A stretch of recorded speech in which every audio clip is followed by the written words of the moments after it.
নমস্কার, আমি ডক্টর অশোক দাস। আজকে হাজির হয়েছি একটা নতুন টপিক নিয়ে। আজকের আলোচনা হচ্ছে হাঁপানি বা অ্যাজমা। হাঁপানি বা অ্যাজমা এটি হওয়ার মূল মূল কারণ এবং এটি কিভাবে আমরা বুঝবো যে এটা হাঁপানি বা অ্যাজমা হয়েছে এবং এর যে হোমিওপ্যাথিক প্রতিকার সেটা নিয়ে আলোচনা করছি।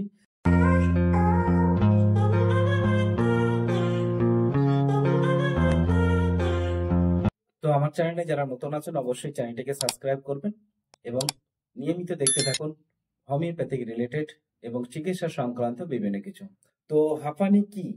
সাধারণত হাঁপানি হলো এক ধরনের শ্বাসকষ্ট, যে শ্বাসকষ্ট ফুসফুস এবং শ্বাসনালীর দ্বারা বিভিন্ন ধরনের মিউকাস বা শ্লেষ্মা জমার পরে এক ধরনের বুকের মধ্যে সাঁই সাঁই শব্দ হয়। এর জন্য কখনো কখনো কাশি হয়, কখনো কখনো শ্বাস নিতে কষ্ট হয়। তখন তখন আমরা বুঝতে পারবো যে এই কেসটি শ্বাসকষ্ট বা হাঁপানি। সাধারণত যে হাঁপানির যে মূল মূল কারণ, এর মধ্যে প্রধান কারণ যেমন হচ্ছে ধোঁয়াযুক্ত পরিবেশে বাস করেন তাদের জন্য এটা বেশি সমস্যা হয়। যাদের মানসিক অত্যাধিক পরিমাণে উত্তেজনা হয় তাদের ক্ষেত্রেও কিন্তু এই শ্বাসকষ্টের সমস্যা তৈরি হয়। যাদের কোষ্ঠকাঠিন্য সমস্যা আছে তাদের ক্ষেত্রেও কিন্তু প্রচুর পরিমাণে শ্বাসকষ্ট দেখা যায়। যারা ধোঁয়া, ধুলোবালি, সিমেন্ট, কলকারখানায় কাজ করে তাদের ক্ষেত্রেও শ্বাসকষ্ট বেশিরভাগ দেখা যায়। এবং অস্বাস্থ্যকর খাদ্য অভ্যাস, যদি খাদ্য খাবারের মধ্যে ঠিকঠাক পরিবেশযুক্ত এবং স্বাস্থ্যকর খাদ্য যদি ঠিকঠাক না খান তাহলেও আপনার মধ্যে শ্বাসকষ্ট আসতে পারে। আরেকটা মূল কারণ সেটা হচ্ছে জেনেটিক বা বংশগত কারণ। যদি আপনার পরিবারে কারো শ্বাসকষ্ট বা অ্যাজমাটিক সমস্যা হয়ে থাকে তাহলে আপনার মধ্যেও এই সমস্যা আসতে পারে। তো বন্ধুরা, দেরি না করে শুরু করা যাক হোমিওপ্যাথিক মূল মূল যে মেডিসিন কার্যক্ষমতা কেমন সেটা নিয়ে আজকে আলোচনা করছি। সর্বপ্রথম যে মেডিসিনটা নিয়ে আলোচনা করব সেটি হচ্ছে ইফিকাক এবং একোনাইট মাদার টিংচার। হঠাৎ যখন কোনো ব্যক্তির শ্বাসকষ্ট অ্যাটাক করবে, সেই শ্বাসকষ্টের সাথে বমি ভাব এবং অতিরিক্ত পরিমাণে অস্থিরতা যখন দেখা যাবে, তখন এकोनाइट মাদার টিংচার এবং ইপিকাপ মাদার টিংচার দুইটি ওষুধ কম্বিনেশন করে অর্থাৎ এক জায়গায় মিশ্রিত করে সেই ওষুধ 10 ফোঁটা মোট 20 ফোঁটা কুসুম গরম জলের সাথে সেবন করলে 2 থেকে 3 বার কুসুম গরম জলের সাথে 2 থেকে 3 বার সেবন করলে অবশ্যই এই শ্বাসকষ্ট খুব তাড়াতাড়ি স্বাভাবিক জায়গায় চলে আসবে। যারা অতিরিক্ত, বিশেষ করে মধ্যরাত্রে 11:30 12টা থেকে 2টো এই টাইমের মধ্যে যাদের প্রচন্ড পরিমাণে শ্বাসকষ্ট বৃদ্ধি হয়, এত শ্বাসকষ্ট হয় প্রচন্ড পরিমাণে তাদের গলা শুকিয়ে যায় এবং তাদের অস্থিরতা অত্যাধিক থাকে। সেরকম ব্যক্তিদের আর্সেনিকাম অ্যালবাম 30 2 ফোঁটা করে দিনে 3 বার পরপর 3 দিনের জন্য সেবন করুন।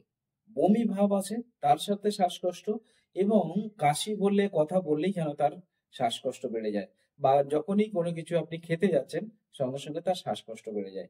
এইরকম সিমটমে যখন জিভ খুব পরিষ্কার থাকে, পরিষ্কার লাল টকটকে থাকে, এরকম সিমটমে যদি আপনি ইপিকাক 30 অথবা 6 বারের ওষুধ 2 ফোঁটা করে দিনে 3 বার করে সেবন করেন 2 থেকে 3 দিন, এই প্রবলেমটা আশা করি চলে যাবে।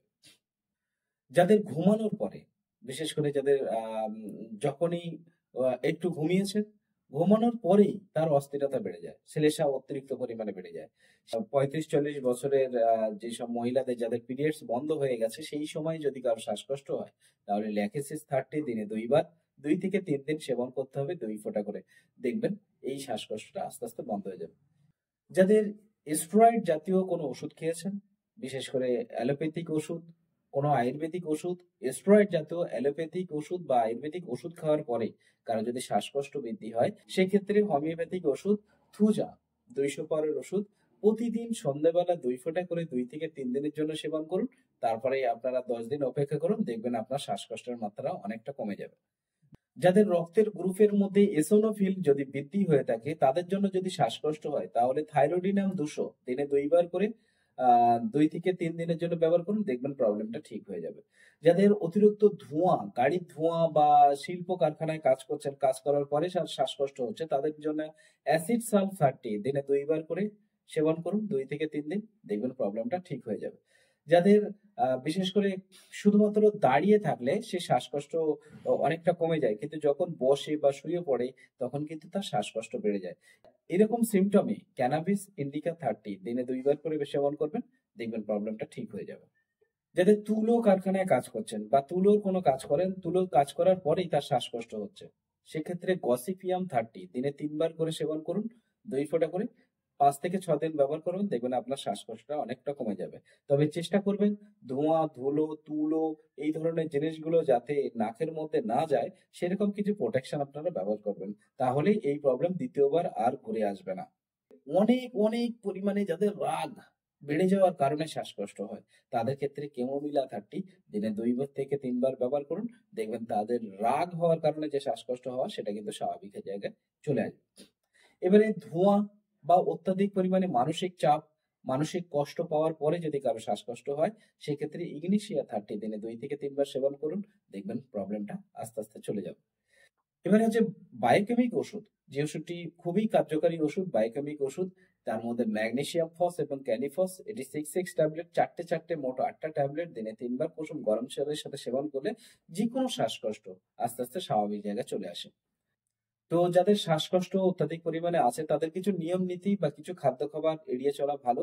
তার মধ্যে বেশ কিছু খাদ্য খাবারের কথা আমি বলে দিচ্ছি, সেইগুলো আপনারা অবশ্যই এড়িয়ে চলার চেষ্টা করবেন। অতিরিক্ত কড়া পাকের মাংস, কোনো বাসি পচা মাছ বা দুধ, কেক বা পোল্ট্রি বা ময়দা বা বিস্কুট জাতীয় কোনো জিনিস, এগুলোকে অ্যাভয়েড করুন। বিশেষ করে যাদের সাদা পাউরুটি বা শুদ্ধ যদি ময়দা যদি না পান, তাহলে সেক্ষেত্রে আপনারা এই খাবারগুলোকে এড়িয়ে চলা ভালো। যেগুলো আপনারা খেতে পারেন সেটা হচ্ছে আটার রুটি, বিশেষ করে মোটা আটার রুটি খুবই ভালো, গমের রুটি খুবই ভালো। মধু, স্যালাড বা তাজা যেগুলো শাকসবজি আছে, বা আপনি আহ, ভাজা ডিমের পরিবর্তে সিদ্ধ ডিম আপনারা ব্যবহার করতে পারেন। সন্ধ্যায় বা রাতে বেশিরভাগ ক্ষেত্রে আপনাদের যে খাদ্য খাবার গ্রহণ করছেন সেটা কিন্তু পরিমাণে কম খাবেন। তাহলে কিন্তু আপনারা অনেকটা সুস্থ থাকবেন।